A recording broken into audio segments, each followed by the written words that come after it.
السلام عليكم ورحمة الله وبركاته. إن الحمد لله نحمده ونستعينه ونستغفره ونعوذ بالله من شرور أنفسنا ومن سيئات أعمالنا.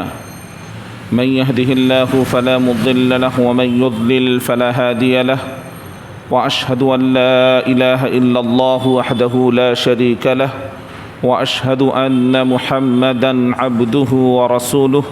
أما بعد فإن خير الحديث كتاب الله، وخير الهدي هدي محمد صلى الله عليه وسلم، وشر الأمور محدثاتها، وكل محدثة بدعة، وكل بدعة ضلالة، وكل ضلالة في النار.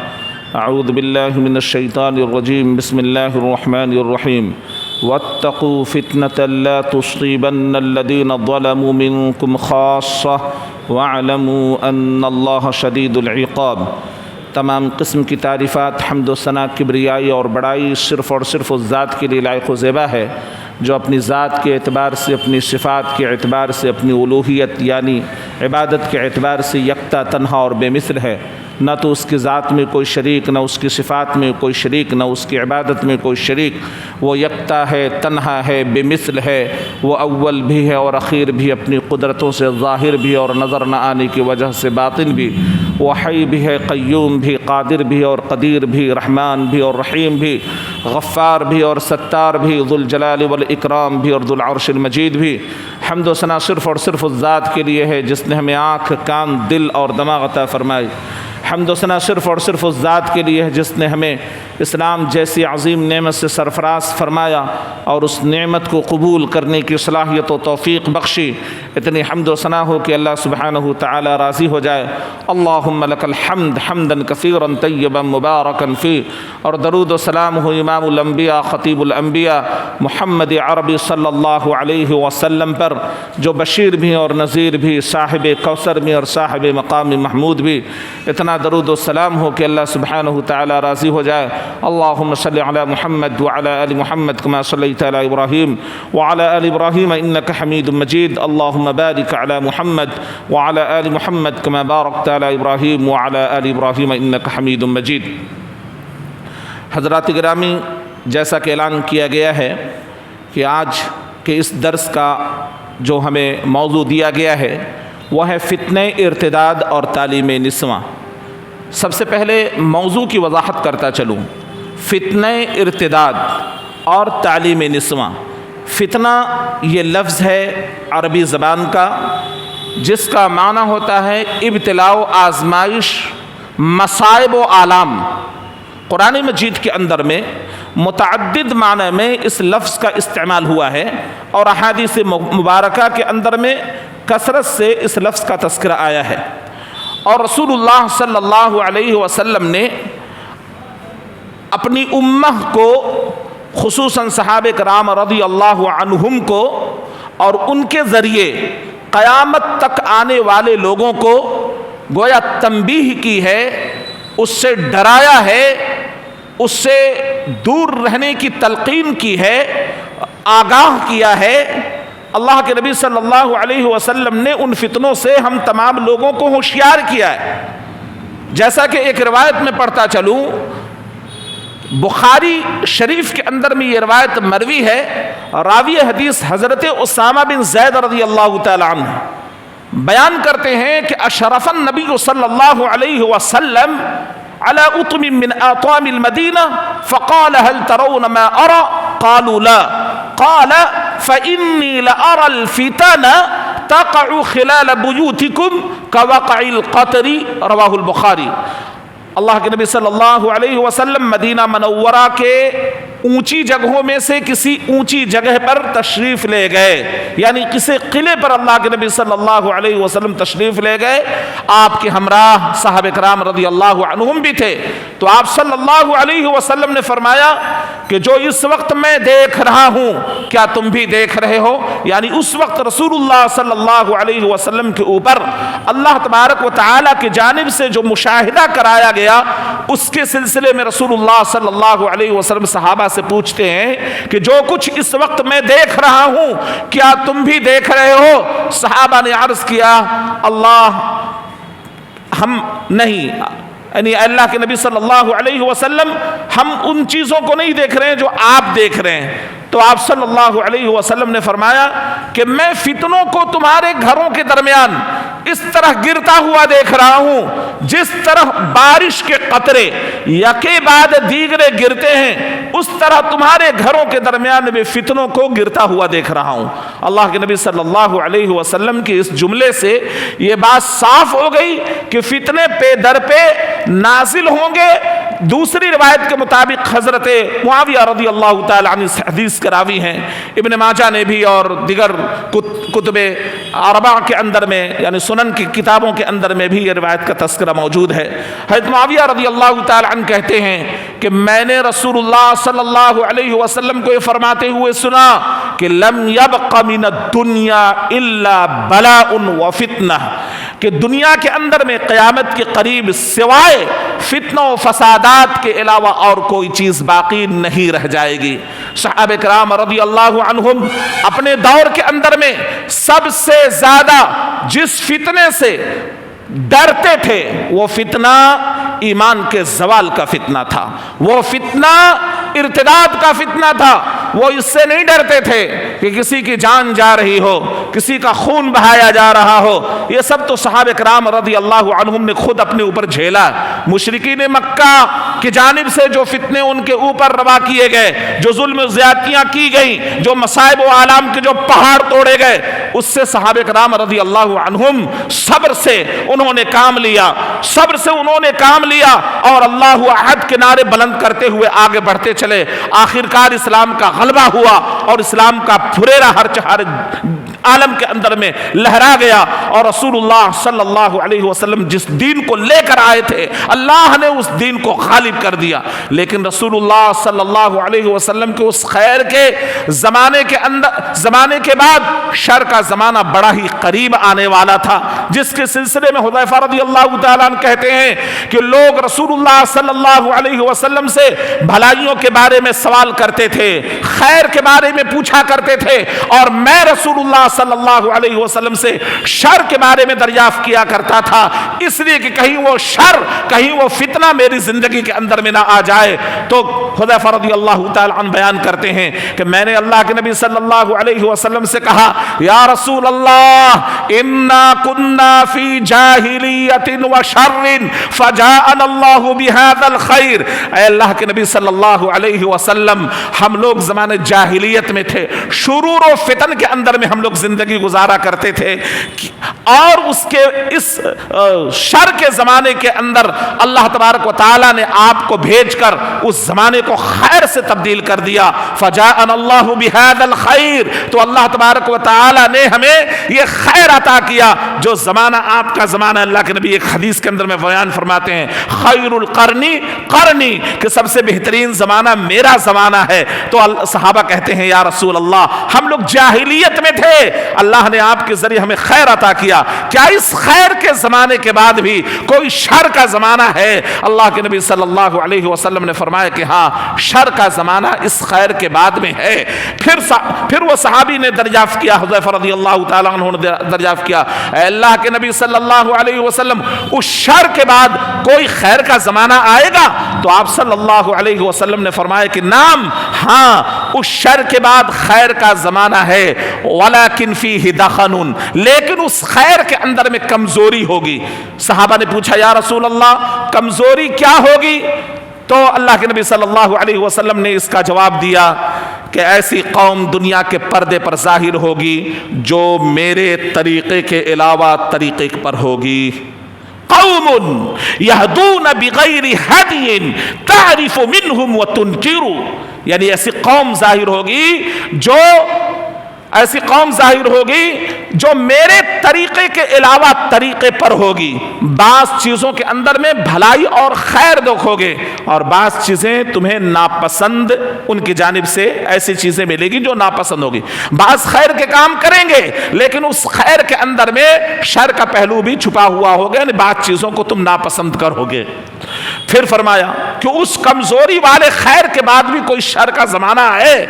دیکھیں کتنا ڈیٹیلز پوچھ رہے ہیں صحابی، کتنی فتنے سے ڈرنے والے ہیں. کہا کہ نام، ہاں اس کمزوری والے خیر کے بعد شر کا زمانہ ہے، اور اس زمانے کے اندر میں دعات الی ابواب جہنم، جہنم کے دروازوں کے اوپر جہنم کی طرف بلانے والے لوگ جہنم کے دروازوں کے اوپر کھڑے ہوئے ہوں گے اور لوگوں کو اپنی طرف کھینچ رہے ہوں گے، بلا رہے ہوں گے، دعات الی ابواب جہنم۔ صحابی نے پوچھا یا رسول اللہ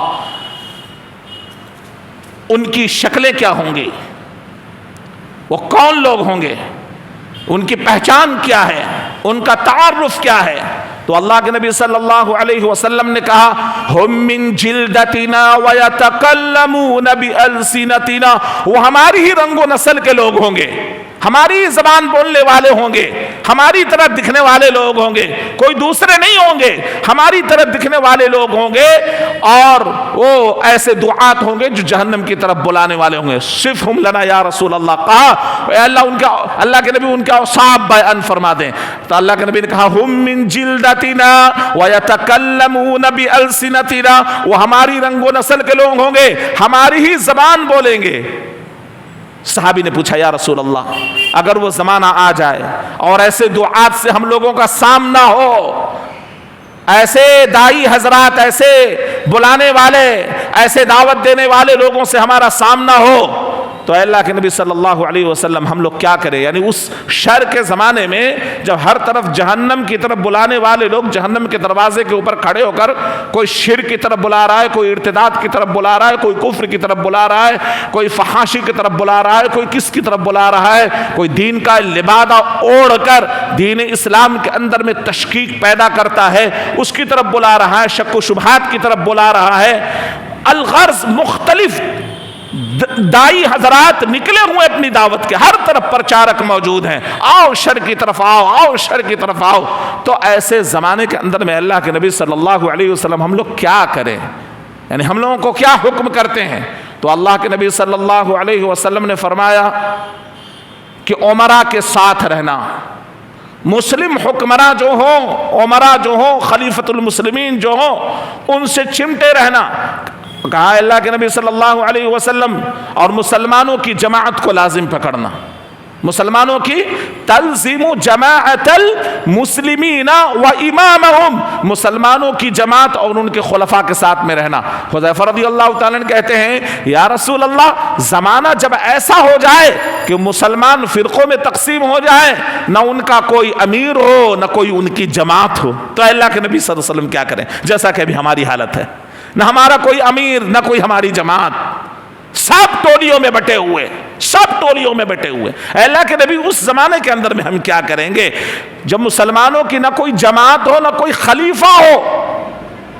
فرمایا اللہ کے نبی صلی اللہ علیہ وسلم نے کہ جب زمانہ ایسا آ جائے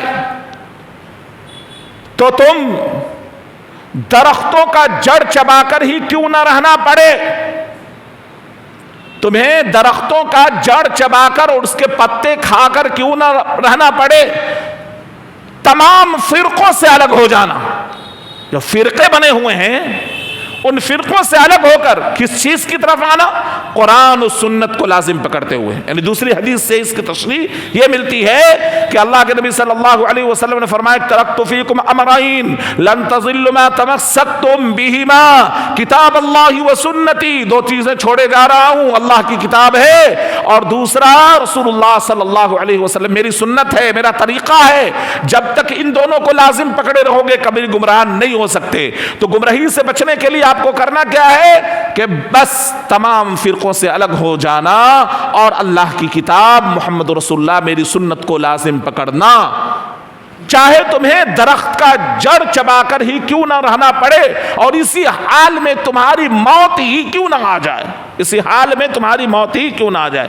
تفصیل کے ساتھ امام مسلم نے، امام بخاری نے اس روایت کو ایسے ہی نقل کیا ہے۔ اس روایت سے پتہ ہی چلتا ہے کہ آج معاشرے کے اندر میں ارتداد کہتے ہیں، فتنہ تو آپ نے جان لیا کہ فتنہ کسے کہا جاتا ہے، اور فتنہ صحابہ رضی اللہ عنہم سب سے بڑا فتنہ کس کو قرار دیا کرتے تھے؟ زبیر بن عدی رضی اللہ تعالی عنہ، انس بن مالک رضی اللہ تعالی عنہ کے پاس میں آتے ہیں، اتینا انس بن مالک رضی اللہ عنہ فشکونا الیہ ما نلقى من الحجاج فقال اصبروا فانه لا ياتي عليكم زمان الا الذي بعده شر منه حتى تلقوا ربكم سمعته من نبيكم. رواہ البخاری.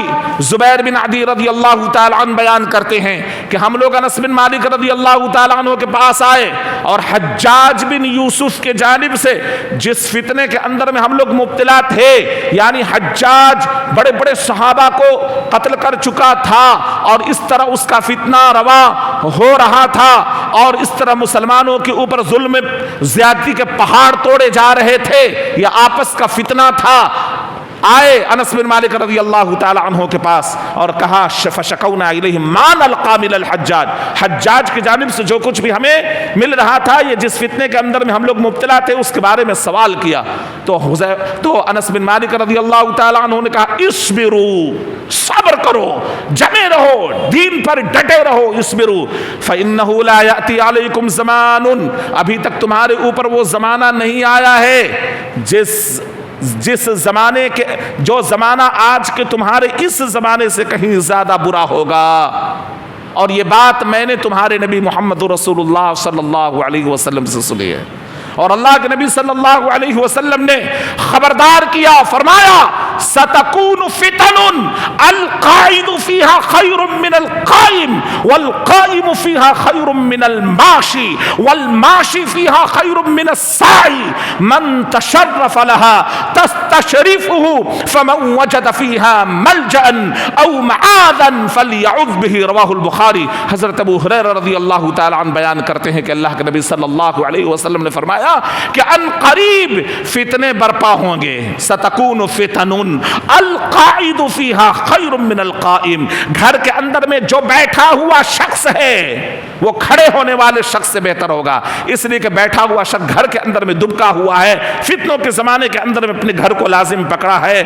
اور ایک وہ آدمی جو گھر کے باہر دروازے پر جھانک رہا ہے، فتنوں کی طرف دیکھ رہا ہے، وہ جلدی ان فتنوں میں مبتلا ہوگا بنسبت اس شخص کے جو فتنوں کی طرف نہیں دیکھتا اور گھر کے اندر میں بیٹھا ہوا ہے. گھر کے اندر میں بیٹھا ہوا ہے.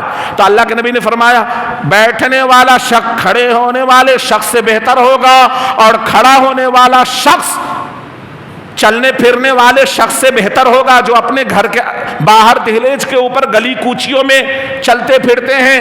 وہ چلنے والا شخص دوڑ دھوپ کرنے والے جو شہر در شہر ملک در ملک گھومتے پھرتے ہیں ان سے بہتر ہوگا. والماشی فیہا خیر من الساعی من تشرف لها، جو شخص دور سے بھی ان فتنوں کی طرف جھانکے گا، تشرف بولتے جھانکنا، جھانکے گا، ان فتنوں کا مطالعہ کرے گا، دیکھے گا تو وہ فتنے اس کو اپنی طرف کھینچ لیں گے، وہ اس فتنے کے اندر میں مبتلا ہو جائے گا. اللہ کے نبی صلی اللہ علیہ وسلم نے فرمایا کہ جو شخص جہاں کہیں بھی کوئی پناہ کی جگہ پالے اسے چاہیے کہ وہ پناہ لے لے. ایسی جگہ چلا جائے جہاں پر فتنے نہ ہو، ایسی جگہ چلا جائے جہاں پر فتنہ نہ ہو. الغرض یعنی فتنوں سے بچنے کی بھرپور کوشش کرنی ہوگی. اور ایک اور حدیث حضرت انس بن مالک رضی اللہ تعالی عنہ اس حدیث کے راوی ہیں اور دوسری طرف ابو ہریرہ رضی اللہ تعالی عنہ مسلم کے اندر میں بھی اسی حدیث کے راوی ہیں. مسلم کے اندر میں روایت میں یہ الفاظ مروی ہے بادروا بالاعمال فتنا كقطع الليل المظلم يصبح الرجل فيها مؤمنا ويمسي كافرا ويمسي مؤمنا ويصبح كافرا يبيع أقوام دينهم بعرض من الدنيا. رواه مسلم ورواه الترمذي عن أنس بن مالك رضي الله عنه عن النبي صلى الله عليه وسلم يكون بين يدي الساعة فتن كقطع الليل المظلم يصبح الرجل فيها مؤمنا ويمسي كافرا ويمسي مؤمنا ويصبح كافرا يبيع أقوام دينهم بعرض من الدنيا. رواه الترمذي. هذا حديث صحيح. اللہ کے نبی صلی اللہ علیہ وسلم نے فرمایا کہ قیامت کے قریب، ترمذی کی روایت کے مطابق قیامت کے قریب ایسے فتنے رونما ہوں گے جو کالی رات کے ٹکڑوں کے مانند ہوں گے. کالی رات سے ان فتنوں کی تشبیہ دی برائیوں کی. کالی رات کے ٹکڑوں کے مانند ہوں گے. ایک شخص صبح کے وقت میں مومن ہوگا, شام ہوتے ہوتے کافر ہو جائے گا. یہی ہے فتنہ ارتداد, یعنی دین سے برگشتہ ہو جائے گا. یعنی اس فتنے کو رسول اللہ صلی اللہ علیہ وسلم نے سنگین ترین فتنہ قرار دیا کہ ایک آدمی مومن ہو اور شام ہوتے ہوتے کافر ہو جائے, اور شام کے وقت میں ایک آدمی مومن ہو, صبح ہوتے ہوتے کافر ہو جائے. یبیع اقوام دینہم بعرض الدنیا, دنیا کے چند ٹکوں کے خاطر, دنیا کے چند مزوں کے خاطر, دنیا کے عیش مستی کے خاطر اپنا دین ایمان سب کچھ قربان کر دے, اپنا سب کچھ بیچ ڈالے. یبیع اقوام دینہم بعرض من الدنیا, لوگ اپنے دین اور ایمان کو دنیا کے چند ٹکوں کے خاطر بیچ ڈالیں گے, چند سامان کے خاطر بیچ ڈالیں گے, چند عیاشی کے خاطر اپنے دین ایمان کو سب کچھ بیچ ڈالیں گے.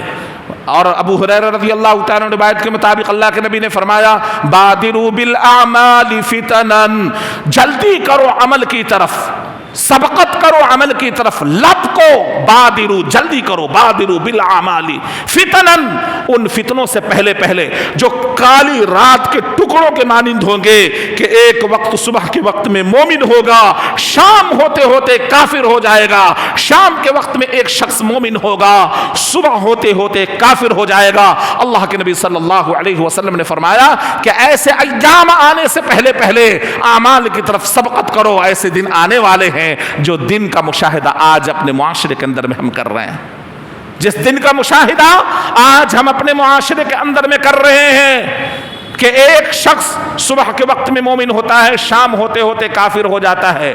اشارہ ہمارے گھر کے اندر میں پلنے والی وہ بچیاں جو اسکول اور کالجز جاتی ہیں, ان کے ایمان آج داؤ پر لگے ہوئے ہیں, داؤ پر لگے ہوئے ہیں. ہر شہر کی حالت ایسی ہو گئی ہے جس کے اوپر غیروں کی تو نگاہ ہے ہی, ہم غیروں کو کیا دوست دیں جب خود ہی صحیح نہ ہو. غیر تو ہمارے اوپر لگے ہیں ہی, اس میں کوئی دو رائے نہیں ہے. اور لکھنے والے نے لکھا کہ یہ اتنے لڑکیوں کا ٹارگٹ ہے, یہ سب کچھ ہے, لیکن اگر آپ صحیح ہیں, آپ ایمان کے اوپر جمے ہوئے ہیں, تو کوئی بھی آپ کو یا آپ کی بچی کو, آپ کے گھر میں پلنے والی نور نظر کو کوئی بھی ایمان سے برگشتہ نہیں کر سکتا جبکہ ہماری بچی کا ایمان بالکل صحیح اور درست ہو. ہم نے اسباب کے اوپر کبھی غور نہیں کیا, ہم صرف غیروں کو برا بھلا کہتے ہیں. وہ ٹارگٹ میں لیے ہوئے ہیں, وہ ٹارگٹ میں لیے ہوئے ہیں, بالکل ٹارگٹ میں آپ ہیں, لیکن اس کا کیا مطلب کہ آپ اپنے ایمان سے اب کب ہم لوگ ٹارگٹ میں نہیں تھے, کب ٹارگٹ میں نہیں ہے؟ جب اسلام آیا تو مکہ کے اندر میں کفار مکہ کے ٹارگٹ میں تھے, مدینہ آئے تو یہودیوں کے ٹارگٹ میں اور مختلف ممالک کے جانب سے ٹارگٹ میں رہے, اور ہمیشہ ٹارگٹ میں ہے. شیطان کے ٹارگٹ میں تو آپ لوگ ہیں, ہم لوگ ہیں, ہم سب ٹارگٹ میں ہیں. شیطان لگائے ہوئے ہے داؤ پیچ, اس سے بچنا کیسے ہے, اس سے مقابلہ کیسے کرنا ہے آپ کو, وہ آج سیکھنا ہے. تو اس کا مقابلہ, ان فتنوں کا مقابلہ ہمیں کیسے کرنا ہے. جو ہماری بچیاں جو ہمارے گھروں کے اندر میں پلتی ہیں, ہماری پرورش صحیح نہیں ہے. ہم تو اپنی پرورش کے اوپر ہم کو دھیان دینا چاہیے. ہماری پرورش صحیح نہیں ہے. ہم نے کبھی بھی اپنی بچیوں کو اسلامی تعلیم کے زیور سے آراستہ کرنے کی کوشش نہیں کی, بلکہ پر کاٹتے رہے.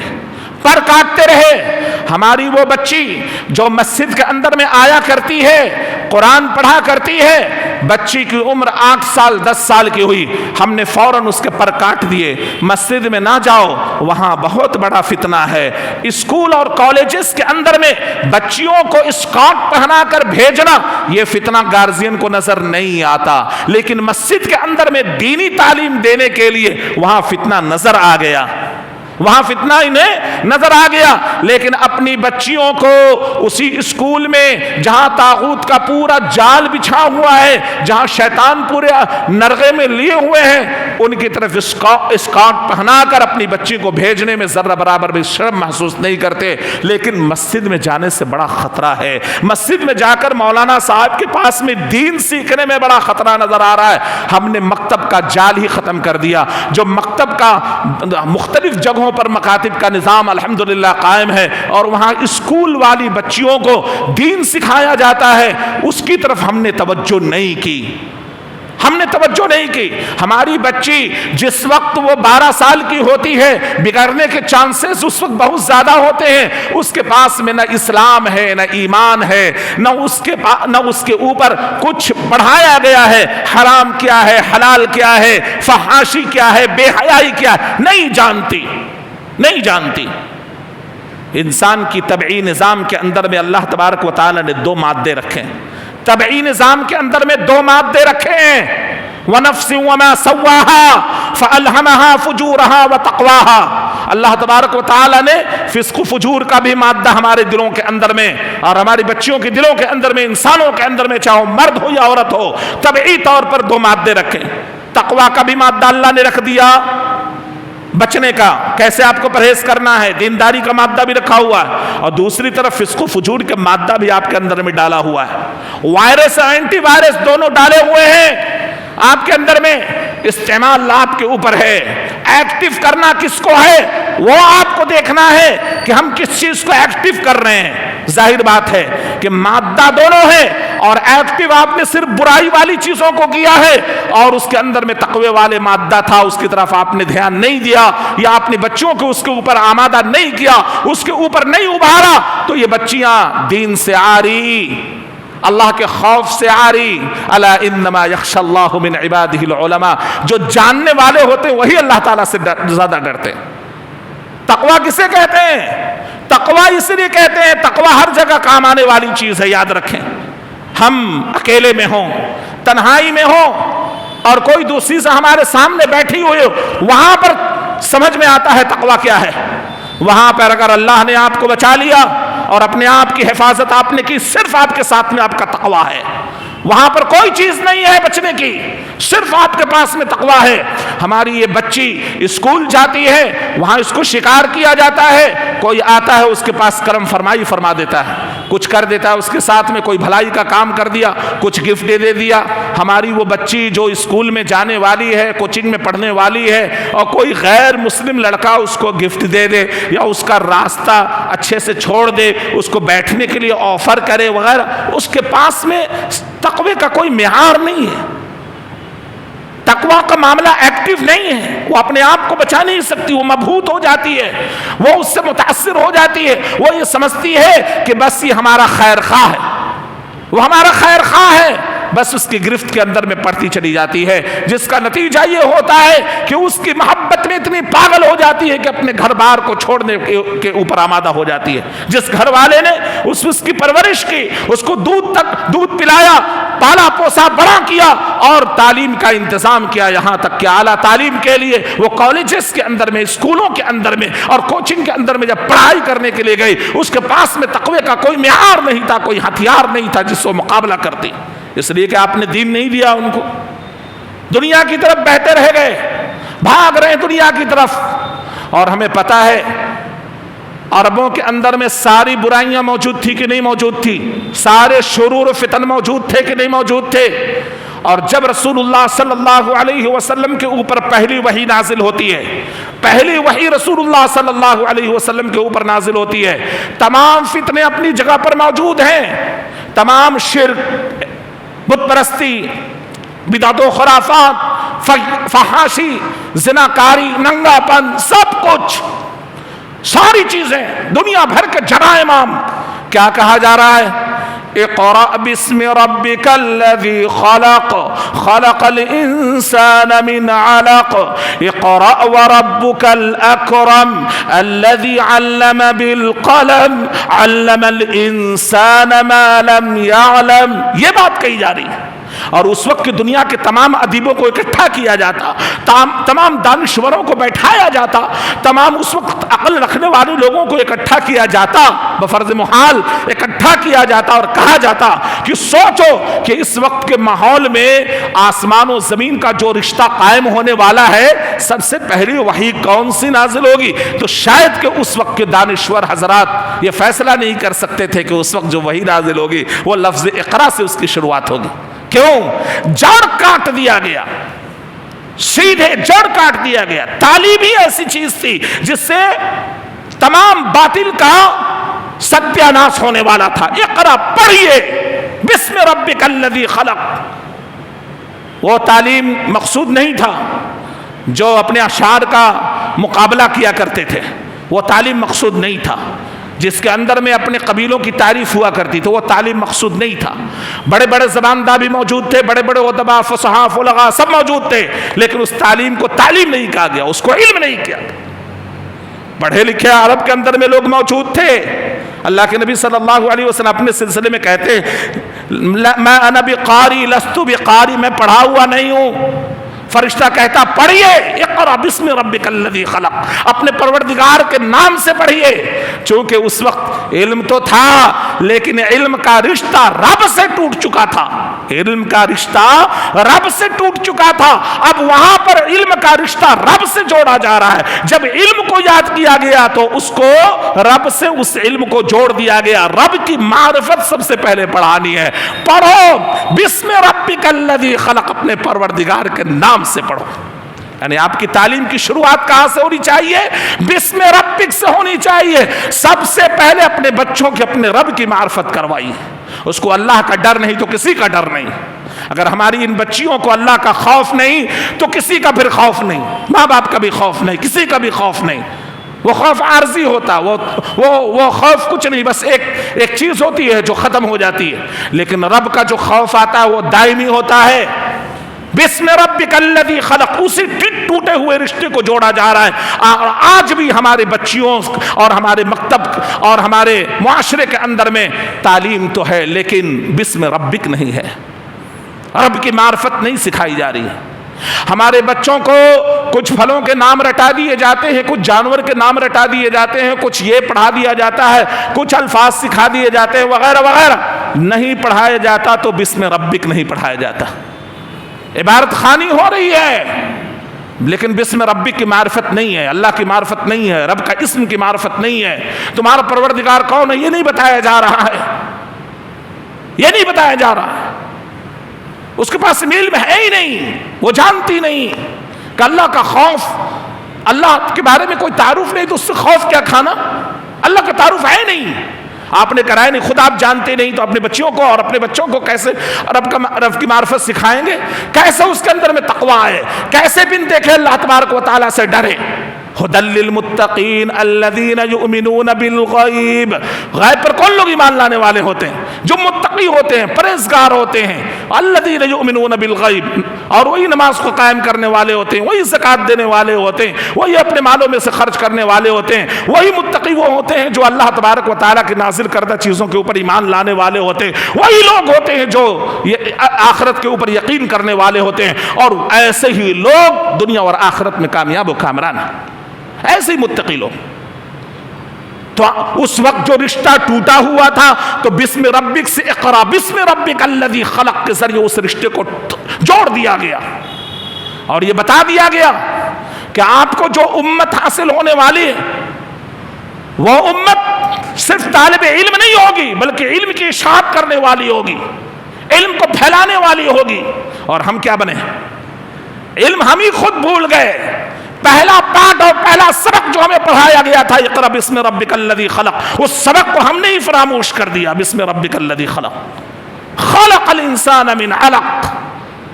جس نے، وہ پروردگار، وہ رب جس نے انسان کو خون کے لتھڑے سے بنایا. خلق الانسان من علق.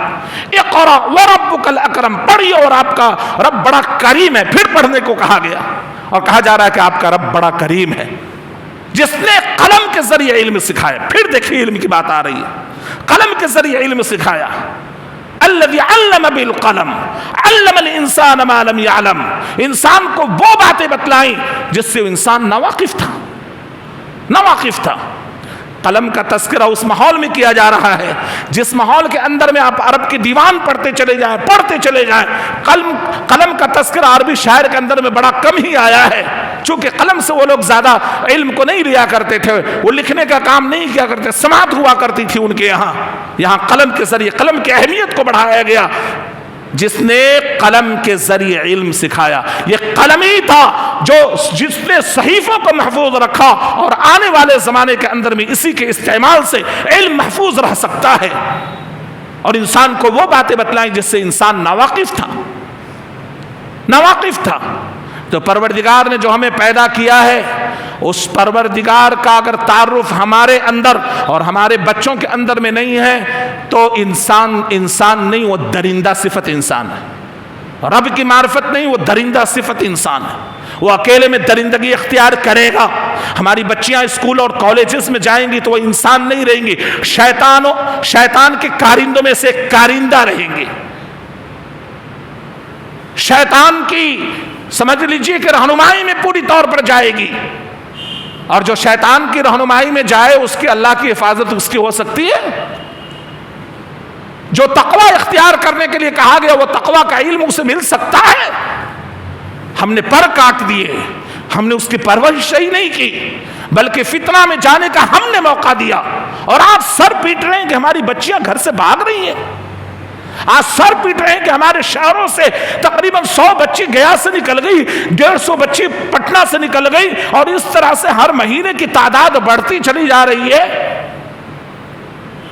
اب تو ریشیو تقریباً ہر مہینے کے 10,000 سے اوپر بچیاں مرتد ہو رہی ہیں. آپ کو پتا ہے، نکل جاتی ہیں اپنے گھروں سے اندر سے باہر، اور نکل کر 7 پھیرے غیر مسلم لڑکوں سے لگواتی ہیں. 7 پھیرے لگا کر اپنی زندگی بسر کر رہی ہیں. آپ کو پتا ہے، آپ نے بتایا کہ دیکھو قرآن کہتا ہے کہ وَلَا تَنْكِحُوا الْمُشْرِكَاتِ حَتَّى يُؤْمِنَّ. مردوں کو حکم ہوا کہ مشرکہ عورتوں سے شادی نہ کرو. جو مشرک ہیں ان سے شادی ہمارے لیے حرام ہے، ناجائز ہے، اللہ کا حدود ہے. اس حدود کو جو توڑے گا وہ گویا کافر ہوگا، وہ مرتد ہوگا. اس حدود کو اس نے پھلانگ دیا. اللہ نے قید لگا دی، اگر تمہیں رشتے ازدواج سے منسلک ہونا ہے تو تمہیں مسلمان ہونا ہوگا، ورنہ تمہارا رشتہ کافروں کے ساتھ میں جوڑنے والا نہیں، ناجائز. اگر اسے کسی وجہ سے وہ بچی پسند ہے تو اس کو اسلام قبول کرنا پڑے گا، تب جا کر اس کی شادی جائز ہوگی، ورنہ حرام شادی نہیں ہوگی اس کی. اسی طرح بچیوں کے بارے میں گارجین کو یہ حکم دیا گیا کہ وَلَا تُنْكِحُوا الْمُشْرِكِينَ حَتَّى يُؤْمِنُوا. اور تم مشرکوں سے اپنی بچیوں کا نکاح نہ کرواؤ. عورتوں کو بھی اپنا اختیار نہیں دیا گیا کہ خود اپنی شادی جو ہے کسی کے ساتھ میں، کسی مسلمان بچے کے ساتھ میں خود جائے، بھاگ جائے اور شادی کر لے. یہ تو گارجین کو حکم دیا گیا ہے کہ تم اپنی بچیوں کو کسی مشرک مردوں سے شادی نہ کراؤ. اور یہاں دھڑلے سے فتوے آ رہے ہیں، شادی ہو گئی، لڑکی نے کہہ دیا ہاں میں نے قبول کیا، لڑکا نے کہا کہ مجھے قبول ہے تو، لڑکی نے کہا کہ ہاں مجھے قبول، بس ہو گیا، ہو گئی شادی.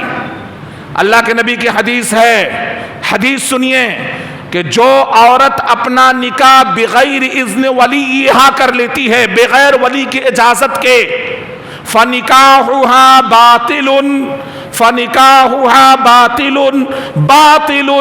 3 مرتبہ اللہ کے نبی صلی اللہ علیہ وسلم نے جملہ ارشاد فرمایا کہ اس کا نکاح باطل ہے، اس کا نکاح باطل ہے، اس کا نکاح باطل ہے. 7 پھیرے لگوا کر ہماری بچیاں یہ سمجھ رہی کہ ہمارا نکاح ہو جائے گا ان کے ساتھ میں.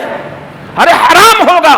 اور ایک جگہ کے الفاظ ہے فَهِيَ زَانِيَةٌ، ایسی عورت زانیہ ہے، ان کی وہ نسل سے پیدا ہونے والی حرام اولاد ہے، جو ان کے پیٹ سے وہ جنے کی وہ اولاد بھی حرام ہوگی. آپ کیا سمجھتے ہیں، مذاق ہے کیا؟ اسلام ہے. بغیر آپ قید بند کے آپ اسلام سے باہر نکل جائیں گے. کوئی حد بندی اسلام کے اندر میں نہیں ہے. تو پھر کیوں کیے جا رہی ہے شادی؟ جو جیسے چاہے ویسے رہے. شیطان تو یہی چاہتا ہے. پورے بڑے بڑے ممالک کے اندر میں یہ چیزیں ہو رہی ہیں، جو جس کے ساتھ چاہے وہ زندگی گزارے. شادی بیاہ کے رسم کو ایسے بھی ختم کرنے کی ناپاک سازش کی جا رہی ہے، ناپاک سازش کی جا رہی ہے. جو جیسے چاہے، جس کے ساتھ میں جس کو پسند کر لے اس کے ساتھ میں رہے. یہی فحاشی ہے، یہی عریانیت ہے. اور جب پھیلے گا تو اللہ تبارک و تعالیٰ کے جانب سے ایسے عذاب نازل کرے گا اللہ تبارک و تعالیٰ. اللہ تبارک و تعالیٰ، اللہ کے نبی صلی اللہ علیہ وسلم کی بے شمار احادیث ہے کہ جب کسی قوم کے اندر میں لم تظہر الفاحشۃ فی قوم قط حتی یعلنوا بها الا فشا فیہم الطاعون والاوجاع التي لم تکن مضت فی اسلافہم الذین مضوا، کہ جب کسی قوم کے اندر میں فحاشی، بے حیائی، عریانیت ظاہر ہوتی ہے اور اعلانیہ یا کھل کر وہ قوم فحاشی کا کام کرنے لگتی ہے تو اس کے اوپر مختلف بیماریاں نازل کر دی جاتی، ایسی بیماریاں جس کا سابقہ تمہارے گزرے ہوئے اسلاف کو نہ ہوا ہوگا، جس کا کوئی علاج نہیں، والاوجاع، مہلک ترین بیماریاں۔ آج امریکہ کے اندر میں، باہر ممالک کے اندر میں ایسی بیماریاں ابھر کر سامنے آ رہی ہیں جس کا علاج ڈاکٹروں کے پاس نہیں ہے، ڈاکٹروں کے پاس نہیں ہے، عذاب ہے اللہ تبارک و تعالیٰ کی جانب سے۔ لم تظہر الفاحشۃ فی قوم قط حتی یعلنوا بها الا فشا فیہم الطاعون، پلیگ جیسی بیماریاں، کوئی علاج نہیں۔ والاوجاع، جس کا سابقہ تمہارے گزرے ہوئے اسلاف کو نہ ہوا ہوگا، ایسی بیماریاں نازل کر دی جائیں گی۔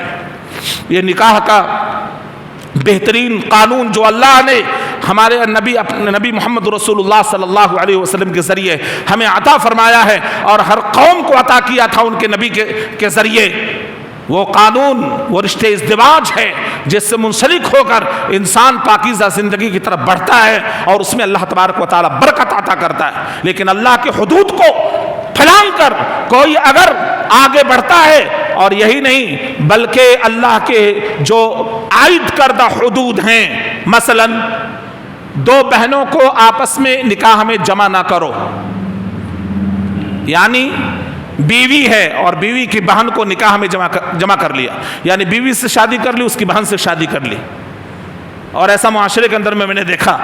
ایک جگہ امامت کے لیے جگہ ملی تھی، میں نام نہیں لوں گا، اس جگہ کا بھی نام بھی پردے میں رکھ رہا ہوں لیکن واقعہ بتلا رہا ہوں۔ مسجد کے بغل ہی میں پتہ یہ چلا کہ حضرت سالی سے بھی نکاح کیے ہوئے ہیں اور اس کی بیوی بھی انہی کے ساتھ میں جمع کیے ہوئے ہیں، دھڑلے سے مسجد کے اندر میں آ بھی رہے۔ پتہ چلا، ہم نے کہا کہا جرم کیا کر رکھا آپ نے؟ کہا کیا ہوا، نکاح ہی تو کیا ہے، کوئی زنا تھوڑی کر رہے ہیں۔ ہم نے اٹھاؤ قرآن، دیکھو اللہ کے حدود کو تم نے پامال کیا ہے۔ تم یہی نہیں، اس آیت کریمہ کے منکر ہو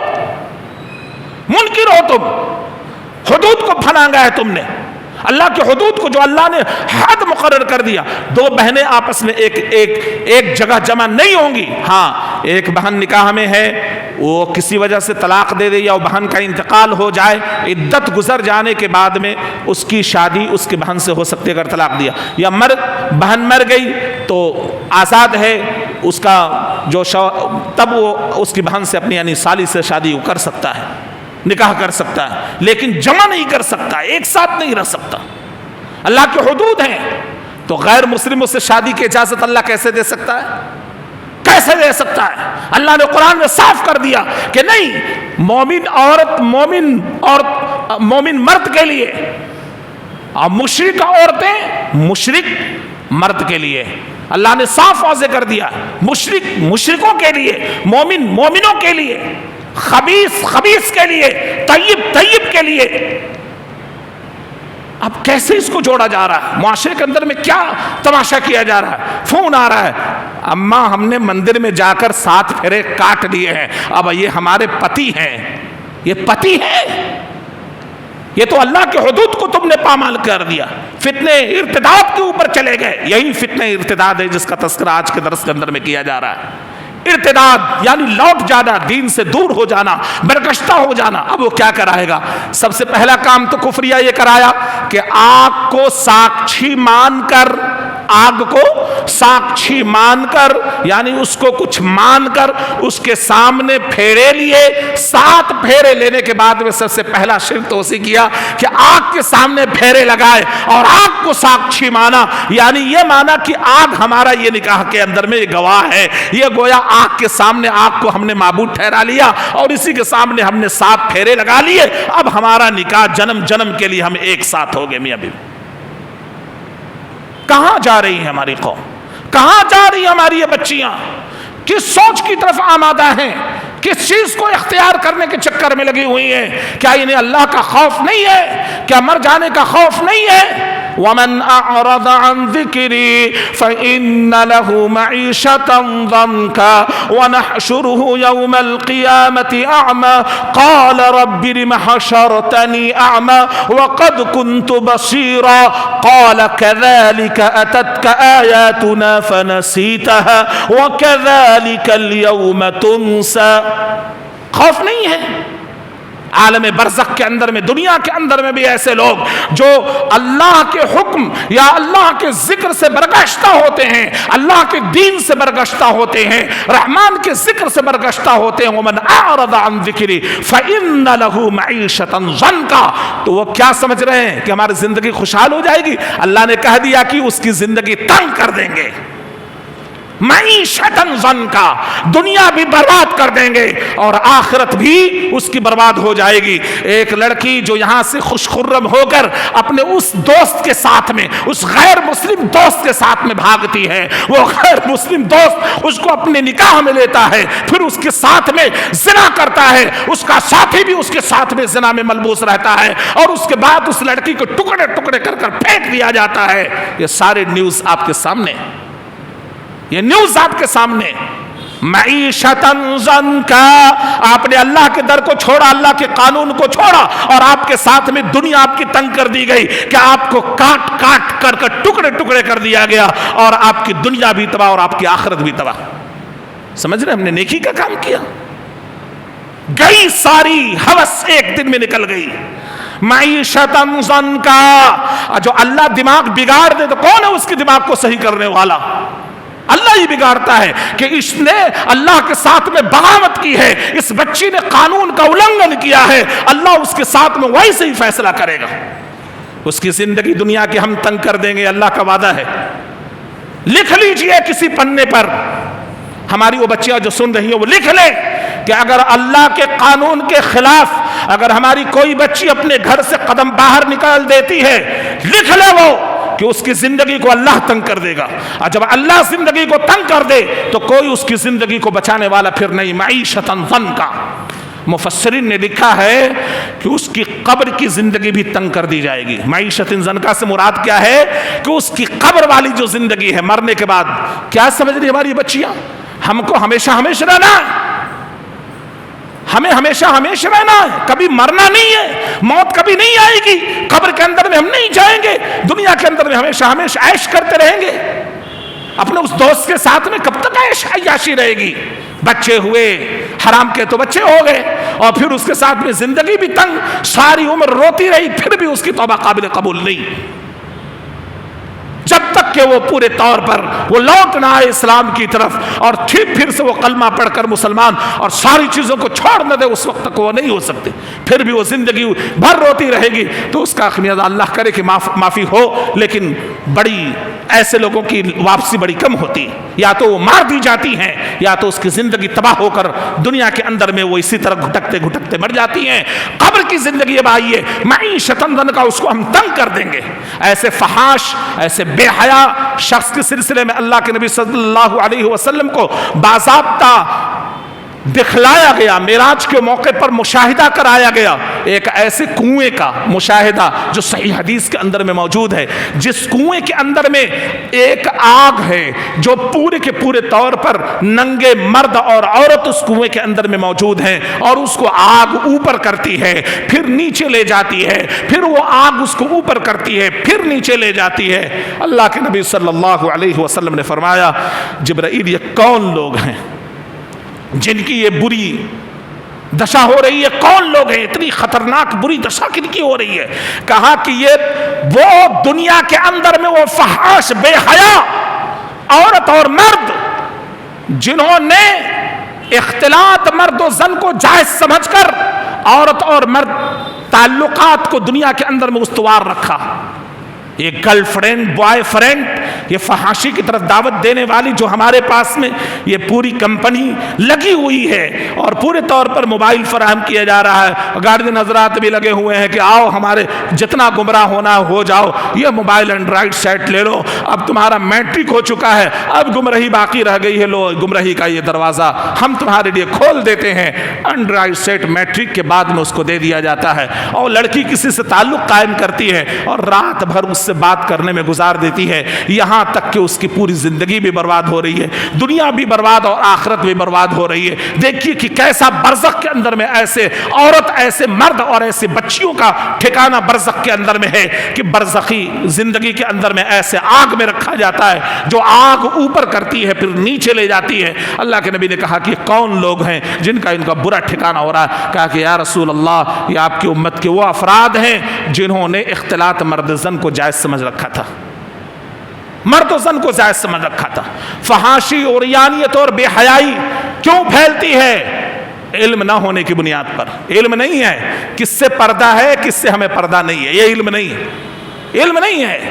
کھلیرے بھائی، پھپھیرے بھائی، چچیرے مچیرے بھائی سب کو اپنا بھائی سمجھ لیتے، کسی سے کوئی پردہ نہیں۔ وہ تو چھوڑیے، اب تو مسلم سماج کے لڑکے تو سب بھائی ہو گئے، اب ہمارے لیے غیر محرم غیر مسلم افراد ہو گئے۔ مسلم سماج کے جتنے لڑکے ہو، اب یہ سب کے سب تو ان کے ساتھ میں کوئی تعلق برا سمجھا ہی نہیں جاتا، اب برا اس کو سمجھا جا رہا ہے جو غیر مسلم افراد ہیں ان سے ہمارا تعلق نہیں ہونا چاہیے۔ اللہ اکبر۔ یعنی اسلام نے اپنوں سے، کھلیرے، پھپھیرے، ممیرے، چچیرے تمام بھائیوں سے آپ کو پردہ، کیسے اس کے سامنے بات کر رہی ہے، کیسے ٹھٹھا ہو رہا ہے، کیسے ہنسی مذاق ہو رہا ہے۔ یہاں تک کہ ایک گھر کے اندر میں گیا تو وہاں پتہ چلا کہ ایک روم ہے اور بچی بھی سوتی ہے، اس کا پھوپھی زاد بھائی بھی اس کے ساتھ میں سو رہا ہے، بچیاں ہیں سو رہی ہیں۔ ایک ٹیوشن پٹنہ کے اندر میں بچی پڑھنے کے لیے جاتی ہے، اس کے ساتھ میں اس کا پھوپھیرا بھائی ایک روم لیتا ہے اور اسی کے اندر میں رہتا ہے۔ یہ کس نے اجازت دے دی آپ کو؟ یہ برائی نظر نہیں آ رہی ماں باپ کو؟ یہ گارجین کو برائی نظر نہیں آ رہی؟ یہ فحاشی نہیں ہے، یہ عریانیت نہیں ہے، یہ بے حیائی نہیں ہے۔ اللہ کے نبی نے فرمایا کہ مروا اولادکم بالصلاۃ، اپنی اولاد کو نماز کا حکم کرو، جب وہ 7 سال کے ہو جائے نہ پڑھنے پر ان کی پٹائی کرو، جبکہ 10 سال کے ہو جائے اور ان کے بستروں کو الگ کر دو۔ 10 سال کے جب ہو جائے تو ان کے بستروں کو الگ کر دو۔ بچہ جب 10 سال کی عمر کو ہو جائے تو اپنے بھائی بہن بھی نہیں سو سکتے ایک بستر میں، اپنا بھائی اور اپنی بہن ایک بستر میں نہیں سو سکتی، تو غیروں کو کیسے سلانے کا حکم ہو گیا؟ یہ سب وہ تربیت ہے جو اسلامی نظام ہے، جو اسلامی قانون کے اندر میں ملے گا، جو آپ کو حدیث کے اندر میں ملے گا، جو فقہ کے اندر میں ملے گا، اور اس سے آپ ناواقف ہوں گی ہماری بچیاں تو فحاشی کو اختیار کریں گی، عریانیت کو اختیار کریں گی۔ وہ سمجھتی نہیں کہ غیروں سے بات کرنا ہمارے لیے بڑا ثواب کا کام ہے، ہم کر سکتے ہیں۔ تنگ نظری، یہ کون سی نظری ہے بھائی؟ یہ کون سی بات ہوگی، کون سی تہذیب ہو گئی؟ اور اس وقت ہماری آنکھ کھلتی ہے جب ہمارے گھر سے ہماری بچی بھاگ رہی ہے، اس وقت نظر کھل رہی کہ ہم نے اپنی بچی کو اسلام پڑھایا ہوتا، قرآن پڑھایا ہوتا، اسلام کی تعلیم دی ہوتی اور ان کو تقوی سکھایا ہوتا۔ اس وقت ہمیں دماغ میں یہ بات آتی۔ تعلقات استوار ہو گئے، کیسے استوار ہوئے؟ وہ چیز آپ نے لا کر دی ہے ان کو، موبائل آپ نے خرید کر لا کر دی ہے، اختلاط آپ نے کروایا ہے، ایسے کالجز کا اور ایسے اسکولوں کا انتخاب آپ نے کیا ہے جہاں پر کو تعلیم دی جاتی ہے، یعنی لڑکا لڑکی ایک ساتھ بیٹھ کر علم حاصل کرنے والا ہے۔ ہم نے ایسے اسکول کا انتخاب نہیں کیا جہاں صرف اور صرف گرلز کی تعلیم دی جاتی ہو، جہاں پر بوائے کو الگ کیا جاتا ہو اور گرلز کو الگ بیٹھایا جاتا ہو، ہم نے اختیار نہیں کیا۔ اور جب کہا جاتا ہے مولانا صاحب بہت تنگ نظر ہے، اور جب بچی بھاگ جاتی ہے کسی کے ساتھ میں، مولانا صاحب کی وہ بات یاد آتی ہے کہ ہم مولانا صاحب صحیح کہتے تھے، بھاگ گئی ہماری بچی، تب آنکھ کھلتی ہے، تب وہ سارا سامنے آتا ہے، سارا ماجرا سامنے آتا ہے۔ اگر ہم فحاشی کو عروج دیں گے تو ہماری دنیا بھی تباہ ہوگی اور آخرت بھی تباہ ہوگی، عالم برزخ بھی ہمارا تباہ و برباد ہو جائے گا۔ اور اللہ کے نبی صلی اللہ علیہ وسلم کی حدیث ذرا سن لیں، جب علم اٹھا لیا جائے گا، فحاشی کی، بے حیائی کی کثرت ہوگی، تو مختلف امراض اور مختلف عذاب اللہ تبارک و تعالیٰ کی دنیا کے اندر میں آئیں گے۔ ایک حدیث حضرت مسند احمد کے اندر میں حضرت عبداللہ ابن عباس رضی اللہ عنہما اس حدیث کے راوی ہیں، بیان کرتے ہیں کہ میری امت کے آخری زمانے کے لوگ لَيَبِيتَنَّ نَاسٌ مِّنْ أُمَّتِي عَلَىٰ شَرٍّ وَبَطْرٍ وَلَهْوٍ وَلَعِبٍ فَيُصْبِحُوا قِرَدَةً وَخَنَازِيرَ بِاسْتِحْلَالِهِمُ الْمَحَارِمِ والقینات وشربهم الخمر واکلهم الربا ولبسهم الحریر، رواہ احمد فی مسندہ، ھذا حدیث صحیح۔ اللہ کے نبی صلی اللہ علیہ وسلم نے فرمایا لَيَبِيتَنَّ نَاسٌ مِّنْ أُمَّتِي، میری امت کے آخری زمانے کے لوگ سخت ترین برائیوں میں رات بسر کریں گے۔ صحابہ رضی اللہ عنہم سوچ رہے ہوں گے کہ رات کے اندر میں سخت ترین برائیاں کیسی ہوں گی؟ وَبَطَرٍ فخر و غرور میں رات بسر کریں گے، وَلَغْوٍ وَلَعِبٍ لہو لعب میں رات بسر کریں گے۔ اللہ اکبر۔ اس حدیث کے اوپر ذرا غور کریں اور معاشرے کو جھانک کے دیکھیں، راتیں سخت ترین برائیوں میں رات بسر ہو رہی ہیں، نہیں ہو رہی ہیں؟ موبائل ہمارے ہاتھ میں، برائیوں کا سارا ڈیٹا ہمارے ہاتھ میں دے دیا گیا ہے، لڑکی کو بھی لڑکا کو بھی۔ اب جس کو جو چاہے کرے، گارجین کی کوئی پابندی نہیں کہ سونے کے وقت میں اپنی بچیوں کے ہاتھ سے موبائل لے لیں، جمع کروا لیں، سائٹ کو دیکھیں، اپنے ای میل آئی ڈی سے ان کا آئی ڈی جوڑ کر دیکھیں کہ کہاں پر بچی کس سائٹ میں جا رہی ہے، کیا کر رہی ہے۔ اتنا تو کر سکتے ہیں، کوئی ہوش ہے کسی گارجین کو؟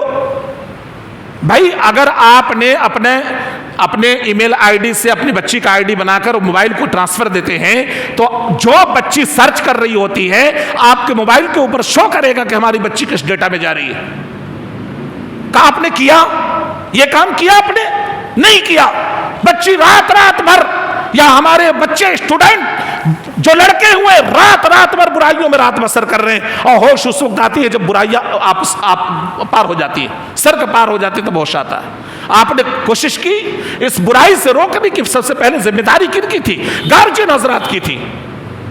سب سے پہلی بات تو یہ کرنی چاہیے تھی کہ موبائل رات میں چلانا ممنوع۔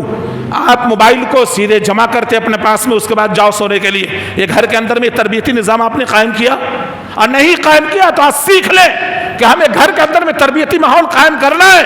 اگر ہماری بچیاں کسی ضرورت کے مطابق موبائل کا استعمال کرتی ہیں تو صرف اس ضرورت کے مطابق استعمال کریں، اور اس کا ڈیٹا اپنے ڈیٹے سے آپ جوائن کر کے رکھیں، اپنے ای میل آئی ڈی سے اس کا یہ رکھیں، اور اس کے بعد میں پھر اگر وہ بہت چالو ہے کہ ہم دوسرا ای میل آئی ڈی بنا کر اپنا موبائل کا بعد میں ڈیلیٹ ماریں گے، تو اس کا استعمال یہ ہے کہ سیدھے سے آپ اپنا موبائل جمع کروائیں، گھر کے اندر میں ماحول بنائیں۔ گھر کے اندر میں آپ نے دینی ماحول بنایا، ان بچیوں کو خوف خدا دلوایا اور بتایا کہ تمہارا پروردگار کون اور کیا چاہتا ہے تم سے، یہ بتلایا، اسلام ان کو آپ نے پڑھایا۔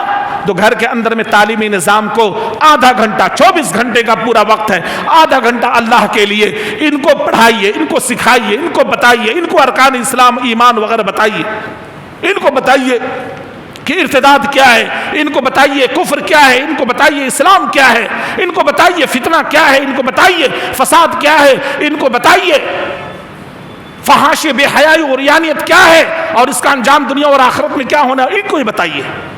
اللہ کے نبی صلی اللہ علیہ وسلم فرماتے ہیں کہ سخت ترین برائیوں میں رات بسر کریں گے، علی اشر و بطر، فخر غرور میں رات بسر کریں گے، مسندوں پہ ٹیک لگائے ہوئے، سامنے سنیما کھلا ہوا۔ اور اگر ہم نے اپنے بچوں کے اوپر پابندی لگا بھی دی اور اپنے نفس کے اوپر بہت گرفت کر لی، تو ہمارے جو بچے ہیں نا بڑے شاطر قسم کے، رات بھر یہ گیمز کھیلنے میں برباد ہوتے ہیں۔ پبزی کوئی کھیل رہا ہے تو کوئی کچھ کھیل رہا ہے تو کوئی کچھ کھیل رہا ہے۔ اللہ کے نبی نے اس کو بھی لایا، لہو و لعب، لہو لعب میں رات بسر کریں گے۔ صحابہ اس وقت سوچتے ہوں گے کہ رات کے اندھیرے میں کون سا کھیل ہوگا، جس کی نشاندہی اللہ کے نبی کر رہے ہیں کہ نہیں؟ سمجھ میں آنے والی بات تھی اس وقت، جس کا مشاہدہ ہم لوگ کر رہے ہیں۔ یہ رات کے وقت میں کون سا گیم کھیلا جائے گا بھائی؟